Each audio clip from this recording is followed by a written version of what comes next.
May mga American passport holder tayong mga kabayan na pumunta ng London pero hindi sila pinayagang lumipad papunta ng Rome.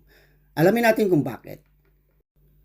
Ang official requirement ng European Union regarding sa passport is kailang 3 months yung validity niya on the date na aalis ka ng EU country kung saan ka bumisita. Tandaan, on the date na aalis ka, kailangan valid pa rin siya ng 3 buwan.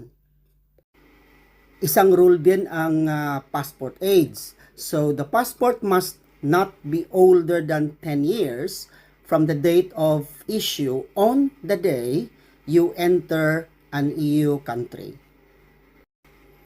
Ito kasing nangyari sa isang ating kabayan. Pumunta siya ng UK para bumisita ng London. Tapos hindi pala niya alam na pag lumipad siya ng Rome, kailangan pala ang passport niya ay may validity na 3 months on the date na aalis siya ng Rome.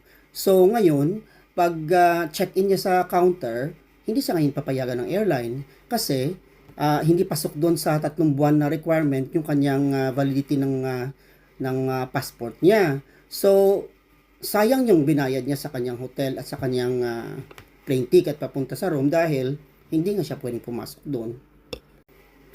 Another thing to check ay ang airline policy. May mga airline kasi na may 6-month rule silang ini-enforce. So, kailangan talagang i-check natin yung airline before tayo mag-book ng trip.